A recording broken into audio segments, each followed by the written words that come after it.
The Charlotte Hornets just won an absolute thriller against the Golden State Warriors. Coach Clifford's squad won 120 to 113, spoiling Steph Curry's trip back home for the fourth year in a row, and we're here to talk about it right after this. I'm from the foe. You dig?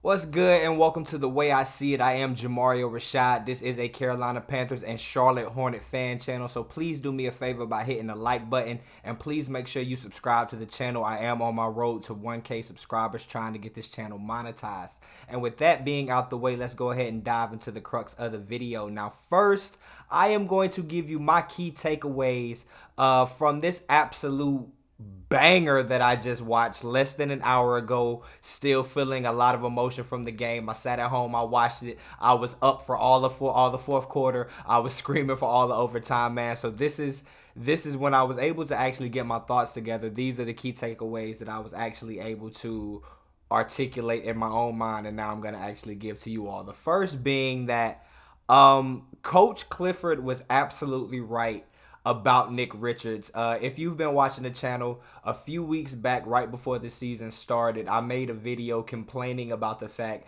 that Steve Clifford said that Mason Plumlee was indeed going to continue to be the starting center for this team at the beginning of the year. And if the season were to start today, that Nick Richards was to be the backup. Seeing and knowing the struggles that we faced last year with the big man position, I was pushing for Mark Williams to get out there and learn, basically trial by fire and learn on the job. And there's no better place to learn than with live experience. But Nick Richards has got out there, and he has just shown in his third year in the league, I believe he is just absolutely ready. He is a terror on the offensive boards. He's been able to finish. He was absolutely terrorizing Kevon Looney as well as Draymond Green. They could do absolutely nothing with him during the game today. I was absolutely upset that Coach Clifford actually elected in the fourth quarter to go back to Mason Plumlee, and for the duration of the rest of fourth quarter as well as overtime, Nick Richards never got back in the game. But with that being said, man, Nick Richards has shown that he is here to stay, man. He has developed. They call him Big Nick for a reason. He takes up a lot of space, and he gobbles up a lot of rebounds, man. And he is absolutely going to be a key piece for this team offensively and defensively moving forward, man. Now, the second player excuse me, that I want to talk about is Dennis Smith Jr. has been an absolute revelation when it comes to the backup point guard spot. He and Teo Maladon have been the tandem pair handling the ball in the backcourt since the absence of a LaMelo Ball as well as Terry Rozier has come about. But Dennis Smith Jr. specifically has held down the starting role the majority of the minutes in that spot, and he has played amazingly. For him to be a journeyman so young, so early in his career, it's very hard for me to believe that this guy was actually picked up just a few weeks ago, right before the start of training camp. Nobody picked him up through the duration of the off season, and he's right now to this day on a non-guaranteed contract with the Charlotte Hornets, and I guarantee you that's going to change very soon. I was a little upset that we didn't bring back Isaiah Thomas at the request of LaMelo Ball, who had seemed to build a rapport with him, a relationship, and like Isaiah Thomas being in the locker room, I just thought that may have been a good move to bring back a player that the star player had faith in. But Dennis Smith Jr. has come in and been absolutely 10 times better than anything we got out of Isaiah Thomas, Ish Smith, or whoever we had holding down the fort at the backup point guard last year, man. And Dennis Smith Jr. in overtime, in the fourth quarter, at the beginning of the games, he was out there sticking on Steph Curry. He was an absolute treasure tonight, man. And Dennis Smith Jr. continues to impress me. And this guy is definitely, Coach Clifford is going to have a conundrum on his hands whenever LaMelo and Terry gets back, because there's so many guys that deserve minutes, as well as Cody Martin whenever he gets back. So Dennis Smith Jr. has earned his, and there's no way no way in the world that that you can play this guy less than 20 plus minutes a game when LaMelo comes back. No way whatsoever. Now, the fourth key takeaway I came away from this game was a lot of people came into this season saying that, oh, we lacked faith in PJ Washington and we didn't offer him the extension before the start of the year because I guess we didn't expect to see a big jump from him. But what I'm seeing right now with this Charlotte Hornets situation is a lot similar to what we went with last year with Miles Bridges. The team, well, on the contrary, the team did offer the contract to Miles Bridges last year, but he chose to, play it out and all that. Okay, with PJ, they didn't offer him that offer of that initial contract early, and if he continues to play like this, he's definitely going to outplay anything they thought they were going to be able to offer him in the offseason.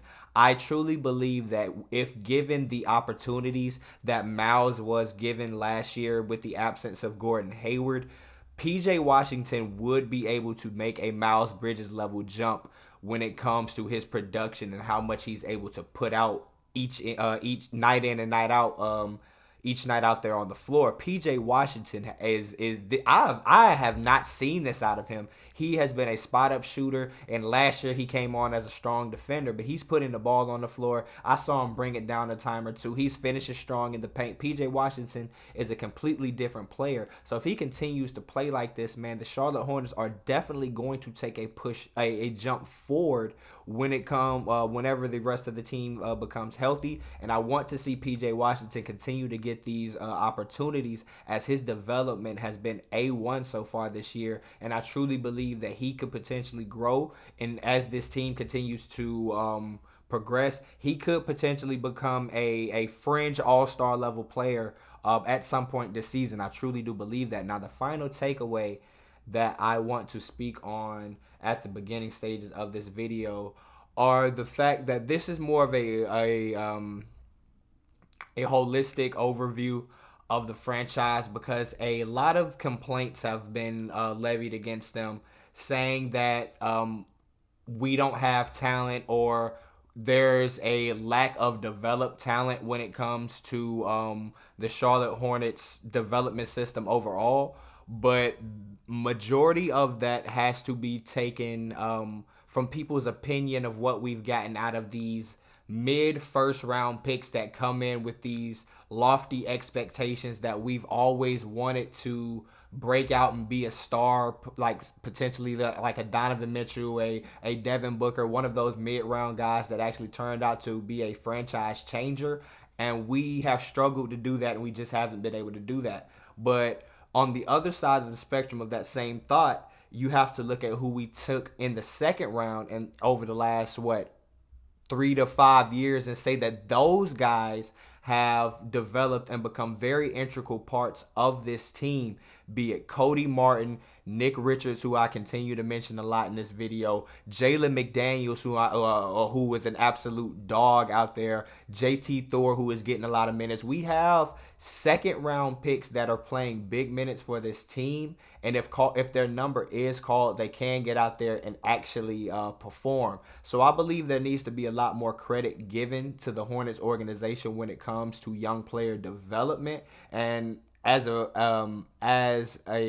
fans, as analysts, however you want to deem yourself out there, we have to stop looking at only the production of the first round picks, and we have to look at it holistically and say, okay, who did we take in the entirety of the draft and how far have they progressed? And when we look at it through that view, these second rounders, man, a lot of them have been, at least a B to a A plus, man. These guys have been very successful, man. So the organization definitely deserves a lot of credit for that. Now, moving on from my key takeaways, I want to talk about the top performances or the top not yet. We're going to talk about the team overview. Now, these are just what we got from the team. Go quickly. 42% from the field, just under 33% from three. A assist to turnover ratio of 32-9. So they were absolutely out there sharing the ball. The ball was moving, and it was moving very efficiently. Definitely surprising after coming 24 hours after that absolute embarrassing game in Orlando. And the last thing I want to point out is that all the starters actually finished the game with a positive plus minus, meaning that that starting unit was very effective playing together. And whenever those five players were on the court, whether it be with the other four players or whomever that unit they were playing with, they were playing very efficiently, and there wasn't a deficit nor a drop off when it came to production with any of the starters in any of the units. So that is definitely a positive second level stat to look at. Now we're going to get into these top performances, man. First of all, we have to shout out PJ Washington, man. This game went into overtime, and PJ was absolutely the unquestioned star, right along the honorable mention of Jalen McDaniels. PJ Washington had 31 points in this game, 7 rebounds and 1 assist. But in overtime, he scored almost half the points. We scored 13 points. PJ Washington himself had 6 of those points. We had 3 jump balls that occurred in overtime. PJ Washington was selected to be our jumper in each one of those, and he was 3 for 3, securing us the possession on each one of those occurrences. Like, that is why I want to shout out PJ as first. I want to shout out PJ first in this breakdown of the top performances, in my opinion. So shout out to PJ Washington. You were the number one dog out there. You are a big reason for this victory. Secondly, we have, as I mentioned earlier in my key takeaways, this guy, Dennis Smith Jr., the 24-year-old journeyman, who I truly believe has found a home here in Charlotte if Mitch Kupchak does the right thing with him anytime throughout this season and go ahead and pay that man. Dennis Smith Jr. had 13 points, 8 assists, and 9 rebounds. Just a few stats away from putting up a triple double. He actually scored the tying bucket for the Charlotte Hornets to send the game into overtime. The the Golden State Warriors came with that normal offensive avalanche that everybody knows is going to come. It came right in the clutch, but the Hornets were actually able to fend it off, and Dennis Smith Jr. was a strong catalyst behind our ability to do that. In overtime, he continued to produce. He played strong defense on Steph Curry, holding him to no three-pointers made in the first half, playing strong defense on him in overtime. So Dennis Smith Jr. absolutely went out there, and as I mentioned in my key takeaways, he has earned his money. I believe he's going to be a Hornet for the foreseeable future, man. And he has been an absolute man. But he's just been great, man. He's been sent by the universe to come be the backup point guard of the Charlotte Hornets, and he could potentially be the sixth man of the year if he keeps this up. Now, the final guy I want to point out is Gordon Hayward. Majority of the first to break down his performance: 23 points, 4 assists, and 2 rebounds. Although Gordon Hayward actually outproduced in terms of points Dennis Smith Jr., I want to point out that Gordon Hayward's production came majority in the first half, and a lot of these points came in the first quarter. He had points sprinkled in throughout the duration of the final four periods, but a lot of this was during the first. But Gordon Hayward, I want to give a special shout out for this performance because it actually was on the second night of a back-to-back, and him coming off of all of his catastrophic leg injuries, as well as being chronically injured over the last 3 years, him being willing and the organization seeing it fit and seeing him able to actually come back and play a back-to-back is something that's very encouraging. So shout out to Gordon Hayward. I'm very happy to see you healthy. Keep up the good work, and man, yeah, like I said, shout out to you, Gordon Hayward. Now, the final segment I want to talk about, if you watch these breakdowns before, I always call this the best youngin' or the best youngin'. This is a special shout out to the top performing rookie or second year player. But whenever I seem to do these breakdowns, we don't really have any breakout games from any rookie or sophomore players on the Charlotte Hornets roster. But tonight I did choose to deem JT Thor the winner of this award. He was actually fouled attempting a three-pointer. He went to the line. He knocked down the first two. Steve Kerr actually called a timeout after the second one, tried to ice him, came back, 2 to 3 minutes later, knocked down the third one. He played some excellent defense out on the wings whenever Jalen McDaniels wasn't out there, or in the absence of PJ Washington whenever he wasn't on the floor. So I am going to give this special shout out to JT Thor. You are the recipient of the Best Youngin Award for this performance tonight against the Golden State Warriors, man. And with that being said, that is the conclusion of my breakdown, man. Them Hornets went out there and they absolutely balled. You all leave your comments down below. What did you think about this performance, man? What do you think about this team? Like, we did not have any expectations like this whatsoever coming into the season. It looked like a lot of doom and gloom, but we have actually started out winning a lot more frequently than we expected. I believe a lot of people's opinion on the return of Steve Clifford has changed throughout these first 5 or 6 games of the year, but we will see as we enter the the dog days of the season, where it isn't the end, it isn't the beginning. So when it gets hard and night in, night out, we'll see where we are 20 to 30 games into the season. But as far as tonight, man, I'm super proud of this team. Shout out to all those guys for going out there and getting the victory tonight and spoiling Steph's return for, as I said, the 4th year in a row, man. But this is the end of the video. Leave your comments. Like I said, make sure you like the video. I am Jamario Rashad. This is the way I see it, and I'm out. Peace.